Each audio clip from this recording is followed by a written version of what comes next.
প্ৰাৰম্ভ বিশ্বনাথ কাৰ্বি লাইভলৈ পুনৰ আপোনালোকক স্বাগতম জনাইছোঁ আৰু এই মুহূৰ্তত আজি ৰাইজৰ বিভিন্ন প্ৰান্তৰ গুৰুত্বপূৰ্ণ খবৰ লৈ আহিছোঁ আৰু নিতৌ এনেধৰণৰ গুৰুত্বপূৰ্ণ খবৰ পাবলৈ আমাৰ চেনেলটি ছাবস্ক্ৰাইব কৰি এই ভিডিঅ'টি একোটাকৈ লাইক কৰিবলৈ নাপাহৰিব।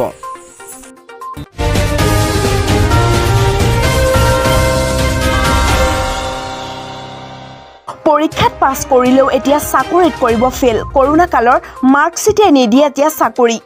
চৰকাৰৰ পৰীক্ষা নীতিক লৈ এতিয়া ৰাজ্যজুৰি প্ৰতিক্ৰিয়া। পৰীক্ষা নীতিমতে এই বছৰৰ ফলাফল কেৱল নামভৰ্তিৰ বাবেহে প্ৰযোজ্য হ'ব। যদি এই বৰ্ষৰ কোনো ছাত্ৰ ছাত্ৰীয়ে ভৱিষ্যতে চৰকাৰী চাকৰি কৰিব বিচাৰে তেন্তে তেওঁলোকে পুনৰ পৰীক্ষাত বহিব লাগিব। মাৰ্কশ্বিটখনক বৈধতা প্ৰদান কৰক, অন্যথা ফলাফল ঘোষণাৰ নাটক নকৰিব। এনে তীব্ৰ বাক্যৰে চৰকাৰৰ পৰীক্ষা নীতিক সমালোচনা কৰিছে এতিয়া ৰাজ্যৰ অধিকাংশ লোক দল সংগঠনে। দুৰ্নীতি বিৰোধী যুৱ শক্তি অসমৰ সভাপতি ধৰ্মকান্ত গগৈয়ে এক বিবৃতিযোগে চৰকাৰক এনে ছাত্ৰ বিৰোধী নীতি পৰিহাৰ কৰিবলৈ আহ্বান জনাইছে। ধৰ্মকান্ত গগৈয়ে কয়, ফলাফল দিব, কিন্তু সেই ফলাফলৰ একো ভৱিষ্যত ফলাফল নহ'ব। অৰ্থাৎ ঘোষিত মাৰ্কশ্বিটে কোনো ফলাফল বা লাভালাভ নিদিব ছাত্ৰ ছাত্ৰীসকলক। তেনেহ'লে এনে ফলাফল ঘোষণা কৰা কাৰণ কি? কাৰণ দশম শ্ৰেণী আৰু দ্বাদশ শ্ৰেণী উত্তীৰ্ণ মাৰ্কশ্বিটখন অতি প্ৰয়োজনীয় আৰু গুৰুত্বপূৰ্ণ। এই নম্বৰসমূহে যিকোনো চাকৰি বা প্ৰতিযোগিতামূলক পৰীক্ষাসমূহত বিশেষ ভূমিকা গ্ৰহণ কৰে। তেনেস্থলত 2021 বৰ্ষৰ দশম আৰু দ্বাদশ শ্ৰেণীৰ ছাত্ৰ ছাত্ৰীসকলক ফলাফলৰ নামত এখন উকা কাগজ দিয়া হ'ব কিয়? তেওঁ আৰু কয়, পৰীক্ষা অনুষ্ঠিত কৰিব নোৱাৰা মূল কাৰণ আছিল নিৰ্বাচন। ৰাজ্যত বিধানসভা নিৰ্বাচনৰ স্বাৰ্থত ছাত্ৰ ছাত্ৰীৰ ভৱিষ্যতক কোনো গুৰুত্ব দিয়া নহ'ল। আনকি লখিমপুৰৰ এগৰাকী ছাত্ৰীয়েও শিক্ষা বিভাগৰ এনে নীতিৰ বাবে আত্মহত্যাৰ দৰে পথ বাছি ল'বলগীয়া হৈছিল।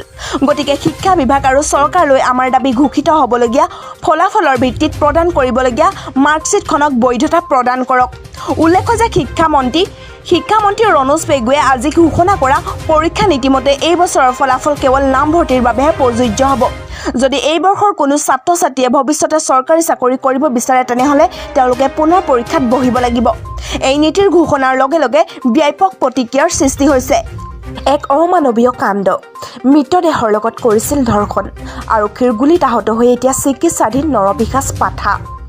বিগত মাহৰ 20 জুনত মৰিগাঁৱত সংঘটিত হৈছিল এক জঘন্য ঘটনা, বৰ্বৰ ধৰ্ষণ আৰু হত্যাকাণ্ডৰ ঘটনা। মৰাপাটৰ মাজৰ পৰা উদ্ধাৰ হৈছিল এটি 9 বছৰীয়া শিশুৰ মৃতদেহ। পিছত এই ঘটনাৰ লগত জড়িত চৈয়দ আলী ওৰফে পাঠাক গ্ৰেপ্তাৰ হৈছিল। গ্ৰেপ্তাৰ পিছতেই পাঠাই দিছিল এই বৰ্বৰ ঘটনা। বিস্ফোৰক স্বীকাৰোক্তি। 9 বছৰীয়া কণমানিটোৱে চৈয়দৰ ঘৰত জামুন আনিবলৈ গৈছিল আৰু তেতিয়াই নৰপিশাচটোৱে শিশুটিক প্ৰথমে ডিঙি চেপি হত্যা কৰে আৰু পিছত মৃতদেহটোৰ লগত ধৰ্ষণ কৰে।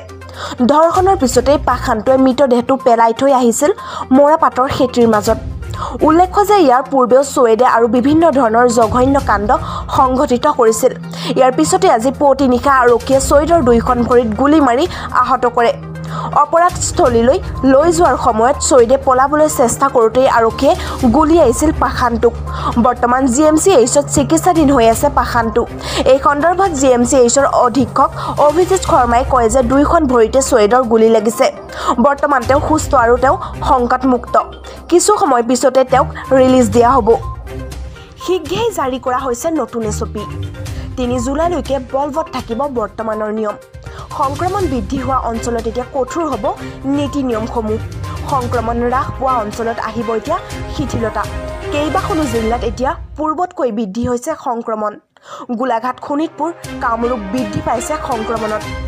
সংক্ৰমণ বৃদ্ধি হোৱা জিলাসমূহত এতিয়া ভেকচিন আৰু টেষ্টৰ সংখ্যা বৃদ্ধি কৰা হ'ব। বৰ্তমানলৈকে ৰাজ্যত এতিয়া এক্টিভ কেছৰ সংখ্যা হ'ল 25,000। ৰাজ্যত 4,539 জন লোকৰ মৃত্যু হৈছে এতিয়া ক'ভিডত। শীঘ্ৰেই আহিব ক'ভিডৰ নতুন SOP। এতিয়া কেন্দ্ৰীয় চৰকাৰে কৃষকসকলক 15 লাখ টকা দিব।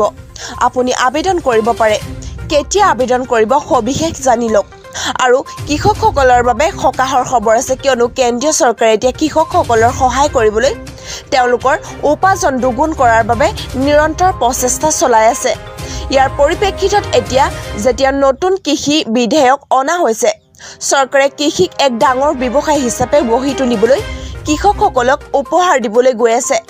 চৰকাৰে কৃষকসকলক নতুন কৃষি ব্যৱসায় আৰম্ভ কৰিবলৈ 15 লাখ টকা প্ৰদান কৰিব। 15 লাখ টকা কেনেকৈ পাব শিকক। চৰকাৰে PM কিষাণ FPO আঁচনি আৰম্ভ কৰিছে। আঁচনিখনৰ অধীনত ফাৰ্ম উৎপাদক সংগঠনক 15 লাখ টকা প্ৰদান কৰা হ'ব। এই আঁচনিৰ লাভালাভ প্ৰাপ্ত কৰিবলৈ 11 জন কৃষকে এক সংগঠন বা কোম্পানী গঠন কৰিবলৈ একত্ৰিত হ'ব লাগিব। ই কৃষকসকলৰ বাবে কৃষি সঁজুলি বা সাৰ বীজ বা ঔষধ ক্ৰয় কৰাটো সহজ কৰি তুলিব। কেনেদৰে প্ৰয়োগ কৰিব লাগে শিকক। কৃষকসকলে প্ৰধানমন্ত্ৰী কিষাণ FPO যোজনাৰ সুবিধা পাবলৈ বৰ্তমানৰ বাবে অপেক্ষা কৰিব লাগিব। ইয়াৰ কাৰণ হ'ল চৰকাৰে এতিয়ালৈকে আঁচনিখনৰ বাবে পঞ্জীয়ন প্ৰক্ৰিয়া আৰম্ভ কৰা নাই।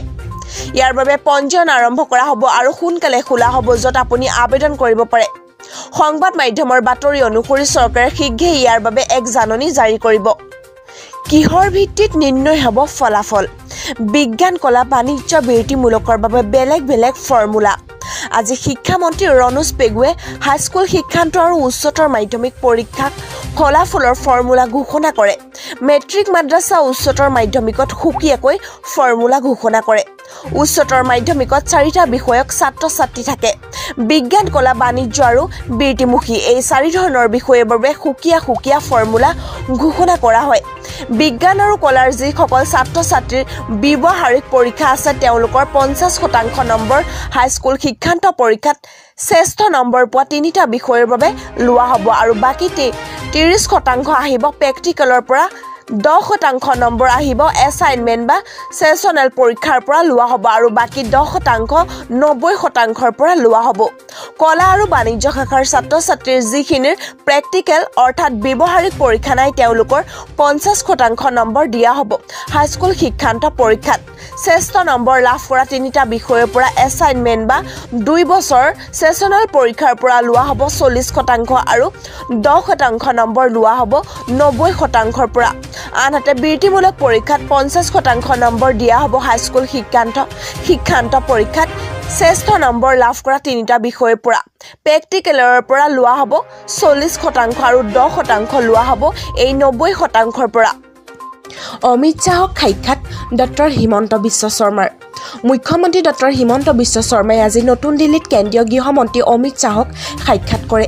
দুপৰীয়া 12 বজাত গুৱাহাটীৰ পৰা দিল্লীলৈ আহি পুৱা মুখ্যমন্ত্ৰী ডক্টৰ শৰ্মাই বিয়লি 3:30 বজাত কৃষ্ণ মেনন মাৰ্গস্থিত কেন্দ্ৰীয় গৃহমন্ত্ৰীজনৰ চৰকাৰী বাসভৱনত প্ৰায় আধা ঘণ্টাৰ বাবে শ্বাহৰ সৈতে আলোচনাত মিলিত হয়।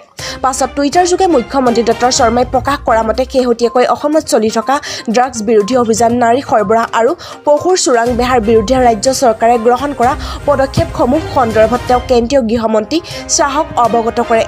সমগ্ৰ বিষয়টোত কেন্দ্ৰীয় গৃহমন্ত্ৰীজনে পৰামৰ্শ প্ৰদান কৰা বুলি মুখ্যমন্ত্ৰী ডক্টৰ শৰ্মাই টুইটাৰত জানিবলৈ দিয়ে। মন কৰিবলগীয়া যে অসমত সংখ্যালঘুৰ জনসংখ্যা নিয়ন্ত্ৰণক লৈ চলি থকা বিতৰ্কৰ মাজত অমিত শ্বাহৰ সৈতে মুখ্যমন্ত্ৰীজনৰ হোৱা বৈঠকখন আছিল যথেষ্ট তাৎপৰ্যপূৰ্ণ।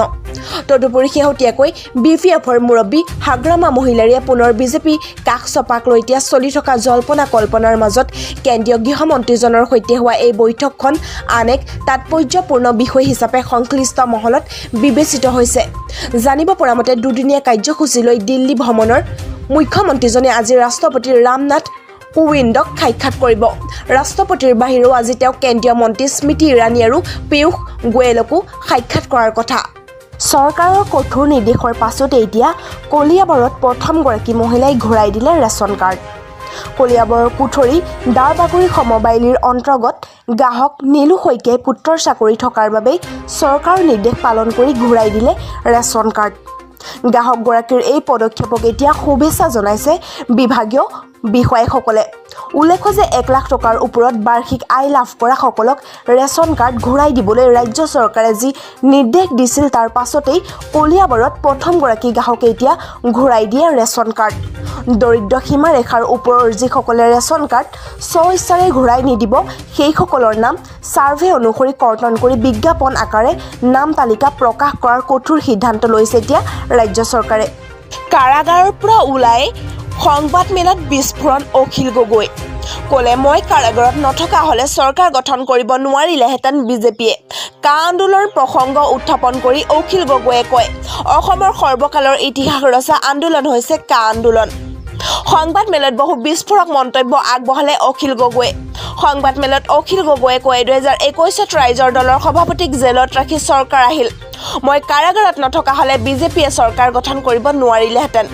চৰকাৰৰ সাহস থকা হলে মোক বাহিৰত ৰাখি নিৰ্বাচনত অৱতীৰ্ণ হ'ব লাগিছিল কা আন্দোলনৰ প্ৰসংগ উত্থাপন কৰি অখিল গগৈয়ে কয় অসমৰ সৰ্বকালৰ ইতিহাস ৰচা আন্দোলন হৈছে কা আন্দোলন পৃথিৱীৰ ইতিহাসত হয়তো এনেকুৱা আন্দোলন হোৱা নাছিল সংগঠনসমূহ আৰু সাধাৰণ ৰাইজৰ মাজত বিভেদ আনি কা আন্দোলন স্থগিত কৰিলে নগাঁৱৰ পৰা 5 লাখ মানুহ কা বাতিলৰ দাবীত গুৱাহাটীলৈ খোজকাঢ়ি অহাৰ কথা আছিল চৰকাৰৰ চক্ৰান্তত ভৰি দিলে জাতীয় সংগঠনসমূহে জাতীয় সংগঠনে অসমীয়া জাতিক বিশ্বাসঘাতকতা কৰিলে বিশ্বাসঘাতকতাৰ বাবে কা আন্দোলন বিফল হ'ল চৰকাৰৰ বিৰুদ্ধে ভয়ংকৰ অভিযোগ আনি অখিল গগৈয়ে কয় মোক গুলিয়াই দিবলৈ কেন্দ্ৰৰ পৰা নিৰ্দেশ আহিছিল উপায়বিহীন হৈ মই গ্ৰেফতাৰ বৰণ কৰিবলৈ বাধ্য হ'লো জেলত মোক তিলকৈ শাস্তি দিছিল RSSত যোগদান কৰিলে মোক 10 দিনত মুকলি কৰি দিয়াৰ প্ৰতিশ্ৰুতি দিয়া হৈছিল মই ৰাইজক কেতিয়াও বিশ্বাসঘাতকতা নকৰো বুলি স্পষ্টভাৱে কৈছিলো সংবাদ মেলত অখিল গগৈ আৰু কয় বিধানসভাত প্ৰতিটো মিছা কথাৰ মুখ খুলিম অসমক বিশেষ ৰাজ্যৰ মৰ্যাদা ঘূৰাই অনাৰ বাবে মাত মাতিম অসমত যাতে কা বাতিল হয় তাৰ কাৰণে প্ৰথমে মই মাত মাতিম ৰাজ্য দলৰ জৰিয়তে কা বাতিল কৰিম বৃহত্তৰ নদীবান্ধ বন্ধ কৰিব লাগিব বুলি উল্লেখ কৰি সংবাদ মেলত বিধায়কগৰাকীয়ে সিন্ডিকেট বন্ধ কৰিব বুলি মন্তব্য কৰে বিজেপিয়ে কয়লা সুপাৰী কণী মাছৰ সিন্ডিকেট চলাইছে বুলি গুৰুতৰ অভিযোগ অখিল গগৈ APSC কেলেংকাৰী তদন্ত কৰা ADDL.SP গৰাকীৰ ওপৰত তদন্ত হ'ব লাগে বুলি মন্তব্য কৰি প্ৰাক্তন মুখ্যমন্ত্ৰী সৰ্বানন্দ সোণোৱাল আৰু মুখ্যমন্ত্ৰী হিমন্ত বিশ্ব শৰ্মাকো তদন্তৰ আওতালৈ আনিব লাগে কয় অখিল গগৈয়ে টুলগেটসমূহ লাহে লাহে বন্ধ কৰিম বুলি সংবাদ মেলত মন্তব্য কৰে অখিল গগৈয়ে আনহাতে প্ৰত্যেকজন কেব চালক অটো চালকক সাহায্য আগবঢ়াবলৈ চৰকাৰক দাবী জনায় অখিল গগৈয়ে চাকৰি যোৱা পৰিয়াল বাছৰ গৰাকী দিন হাজিৰা কৰা লোক অধিবক্তা শিল্পীসকলকো ক্ষতিপূৰণ দিবলৈ আহ্বান অখিল গগৈ লকডাউনত ক্ষতিগ্ৰস্ত প্ৰতিজন লোকক ক্ষতিপূৰণ দিবলৈ আহ্বান বিধায়কগৰাকীৰ